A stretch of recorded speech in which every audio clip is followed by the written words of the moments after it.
दोस्तों, भारत के super power बनने में जो हथियार रास्ते का रोड़ा बन रहा था, अब भारतीय वैज्ञानिकों ने उसको बनाने की रफ्तार काफी तेज कर दी है और आए दिन इस हथियार को लेकर नई नई जानकारियां सामने आ रही हैं। जी हां दोस्तों, हम बात कर रहे हैं एमका फाइटर जेट की। एमका यानी भारत का 5वीं पीढ़ी का एडवांस मीडियम कॉम्बैट एयरक्राफ्ट, जिसको CCS यानी कैबिनेट कमेटी ऑन सिक्योरिटी से मंजूरी प्राप्त हो चुकी है। मोदी सरकार द्वारा एमका को तैयार करने के लिए 15,000 करोड़ रुपए जारी किए गए हैं और भारतीय वैज्ञानिक इसको सुपर स्टेल्थ फाइटर जेट बनाने के लिए दिन रात की मेहनत से जुटे हुए हैं। जानकारी के मुताबिक एमका की फर्स्ट फ्लाइट 2028 तक कंप्लीट कर ली जाएगी और उसके बाद भारत उन देशों की कैटेगरी में शामिल हो जाएगा जो स्वदेशी तरीके से 5वीं पीढ़ी के लड़ाकू विमानों का निर्माण कर सकते हैं। दोस्तों, आज की इस वीडियो में हम यही जानने का प्रयास करेंगे कि भारतीय वैज्ञानिकों द्वारा तैयार किया जा रहा एमका फाइटर जेट कितना ताकतवर होगा, इसमें किस लेवल की स्टेल्थ टेक्नोलॉजी का इस्तेमाल किया जाएगा और इस टेक्नोलॉजी को विकसित करने में भारतीय वैज्ञानिकों को कहां तक सफलता प्राप्त हो चुकी है। वीडियो काफी ज्यादा इंफॉर्मेटिव होगा, इसलिए वीडियो में अंत तक बने रहिए। लेकिन हाँ, वीडियो में आगे बढ़ने से पहले एमका फाइटर जेट को तैयार कर रहे वैज्ञानिकों के लिए वीडियो को एक लाइक और कमेंट बॉक्स में जय हिंद का एक प्यारा सा मैसेज जरूर टाइप करें। दोस्तों, 5वीं पीढ़ी के लड़ाकू विमान तैयार करने के लिए सबसे महत्वपूर्ण टेक्नोलॉजी जिसको विकसित करने की जरूरत होती है वो है स्टेल्थ टेक्नोलॉजी। अगर किसी लड़ाकू विमान में स्टेल्थ टेक्नोलॉजी का इस्तेमाल न किया गया हो तो उस लड़ाकू विमान को 5वीं पीढ़ी का लड़ाकू विमान नहीं माना जाएगा। यही कारण है कि DRDO के वैज्ञानिक एमका फाइटर जेट में ज्यादा से ज्यादा स्टेल्थ टेक्नोलॉजी का इस्तेमाल करना चाहते हैं और इस टेक्नोलॉजी को विकसित करने में DRDO की सबसे बड़ी मदद मेधानी यानी कि मिश्र धातु निगम लिमिटेड कर रही है। दोस्तों, सबसे पहले आप ये जान लीजिए कि आखिर स्टेल्थ टेक्नोलॉजी होती क्या है। उसके बाद आपको बताएंगे भारतीय वैज्ञानिक कौन कौन सी टेक्नोलॉजी विकसित कर चुके हैं और कौन कौन सी टेक्नोलॉजी विकसित करने में जुटे हुए हैं। दोस्तों, फाइटर जेट में स्टेल्थ टेक्नोलॉजी कई अत्याधुनिक टेक्नोलॉजीज का कॉम्बिनेशन होती है, यानी कि ये कोई सिंगल टेक्नोलॉजी नहीं होती। लड़ाकू विमान को स्टेल्थ बनाने के लिए इसमें इतनी ज्यादा टेक्नोलॉजी का इस्तेमाल किया जाता है कि इनकी ज्यादा दूरी तक जाने की क्षमता कम हो जाती है। लेकिन फायदा ये होता है कि स्टेल्थ टेक्नोलॉजी से लैस लड़ाकू विमान को दुनिया का कोई भी रडार सिस्टम डिटेक्ट नहीं कर सकता। यही कारण है कि स्टेल्थ फाइटर जेट को गुप्त फाइटर जेट या फिर चोर फाइटर जेट भी कहा जाता है। ये दुश्मन के रडार को चकमा देते हुए उसके इलाके में घुस जाते हैं और बमबारी करके वापस भी आ सकते हैं। स्टेल्थ फाइटर जेट में रडार क्रॉस सेक्शन, ध्वनिक हस्ताक्षर और थर्मल इम्प्रिंट जैसी टेक्नोलॉजी का इस्तेमाल किया जाता है, जिस वजह से दुश्मन के रडार सिस्टम से निकली तरंगों को इनकी बॉडी सोख लेती है और रडार इसे डिटेक्ट नहीं कर पाता। रडार को चकमा देने के लिए स्टेल्थ फाइटर जेट में रडार ऑब्जर्विंग मटेरियल यानी कि रडार तरंगों को अवशोषित करने वाली सामग्री का इस्तेमाल किया जाता है। स्टेल्थ फाइटर जेट को दुश्मन के रडार से बचाने के लिए डाइइलेक्ट्रिक धातुओं का इस्तेमाल भी किया जाता है ताकि रडार की तरंगों के लिए विमान पारदर्शी हो जाए। पारदर्शी कंडक्टरों की एक पतली फिल्म के साथ कॉकपिट कैनोपी और यहाँ तक कि पायलट के हेलमेट की भी कोटिंग की जाती है, जिससे रडार किसी भी हाल में इसे डिटेक्ट नहीं कर पाता। इसके अलावा स्टेल्थ फाइटर जेट में विमान के इंजन को पंख के अंदर दबा दिया जाता है ताकि कंप्रेशर ब्लेड रडार को दिखाई ही ना दे। साथ ही इसमें इंफ्रारेड सिग्नेचर को भी कम कर दिया जाता है। इसके अलावा कुछ विमानों में जेट एग्जॉस्ट को IR मिसाइलों से बचाने के लिए पंख की सतह के ऊपर रखा जाता है।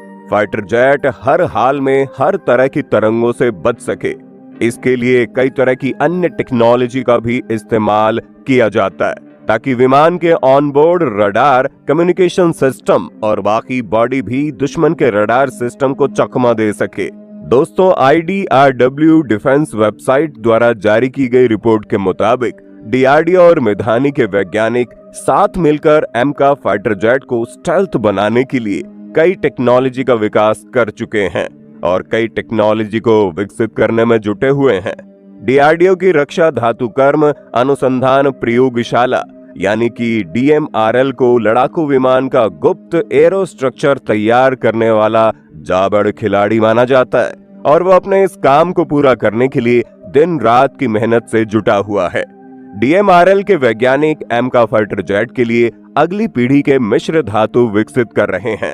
एक ऐसा ही नवाचार है high strength metastable beta titanium मिश्र धातु, जो एमका फाइटर जेट को पहले से काफी हल्का बना देगा, यानी फाइटर जेट की रेंज और क्षमता दोनों बढ़ जाएंगी। इसके अलावा मिधानी के वैज्ञानिक पहले ही टाइटेनियम के 12 स्लैब और अन्य कई सामग्रियों को विकसित कर इसकी आपूर्ति कर चुके हैं। दोस्तों, एमका का कार्यक्रम पूरी तरह से टाइटेनियम पर निर्भर नहीं होगा, क्योंकि भारतीय वैज्ञानिक कमाल का काम करते हुए अन्य मिश्र धातुओं का भी विकास कर रहे हैं, जिसमें कार्बन फाइबर प्रबलित पॉलीमर, एल्यूमिनियम मिश्र धातु और हाईटेक स्टील्स जैसी मिश्र धातुएं शामिल हैं, जो एमका का वजन और रडार क्रॉस सेक्शन काफी कम कर देंगी। इसके अलावा DRDO द्वारा दुश्मन के रडार तरंगों को अवशोषित करने और उनको बिखेरने के लिए एक खास तरह के पेंट को भी विकसित किया गया है, जो एमका की स्टेल्थ क्षमता को और भी ज्यादा बढ़ा देंगे। दोस्तों, DRDO के वैज्ञानिक कुछ फ्यूचरिस्टिक तकनीकों को भी विकसित कर रहे हैं, जो अभी शुरुआती स्टेज में है, यानी इनका इस्तेमाल आने वाले समय में भारतीय लड़ाकू विमानों में किया जाएगा। आप ऐसा मान लीजिए कि ऐसी तकनीक अभी दुनिया के किसी भी फाइटर जेट में मौजूद ही नहीं है।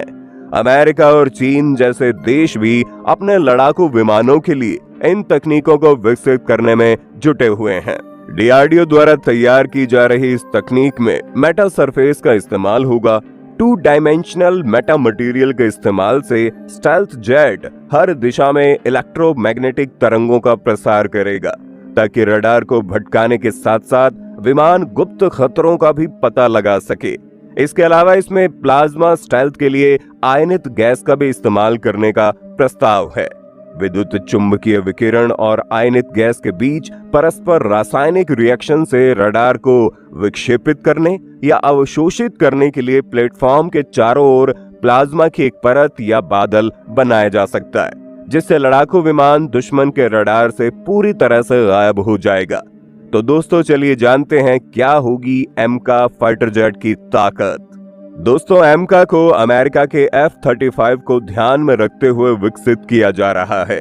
रक्षा विशेषज्ञों की माने तो ये तकनीक और क्षमता मामले में अमेरिका के F-35 से भी एडवांस होगा। एमका का मैक्सिमम स्पीड 2633 किलोमीटर प्रति घंटा और रेंज 3240 किलोमीटर होगी। ये एक ऐसा फाइटर जेट होगा जो दुश्मन के घर में घुसकर बमबारी करके वापस आ जाएगा और दुश्मन को पता तक नहीं चलेगा, क्योंकि एक सुपर स्टेल्थ फाइटर जेट होगा, यानी कि दुश्मन का एडवांस से एडवांस रडार सिस्टम इसे डिटेक्ट नहीं कर पाएगा। हथियारों की बात करें तो एमका मार्क 1 में 14 हार्ड पॉइंट्स होंगे। 30 मिलीमीटर की एक कैनन भी लगी होगी। इसके अलावा इस फाइटर जेट में Astra mark 1, Astra mark 2, Astra mark 3, NGCCM, BrahMos NG, SANT Rudram mark 1, laser guided bomb, precision guided munition और DRDO द्वारा तैयार किए जा रहे ग्लाइडेड बम भी लगाए जा सकते हैं, जो इस फाइटर जेट को दुश्मनों के खिलाफ काफी ज्यादा घातक बना देंगे। तो दोस्तों, इस वीडियो में फिलहाल के लिए बस इतना ही। वैसे आपको क्या लगता है, क्या DRDO के वैज्ञानिक एमका फाइटर जेट को फुली स्टेल्थ फाइटर जेट के रूप में विकसित कर सकते हैं? आप अपनी राय हमें कमेंट के माध्यम से जरूर बताएं। अगर अभी तक आपने अपने इस चैनल डिफेंस नॉलेज शो को सब्सक्राइब नहीं किया तो प्लीज चैनल को सब्सक्राइब कर बेल नोटिफिकेशन को भी ऑन कर लें, ताकि आने वाले वीडियो के अपडेट आपको समय से प्राप्त हो सके। वीडियो को अंत तक देखने के लिए धन्यवाद। जय हिंद, जय भारत।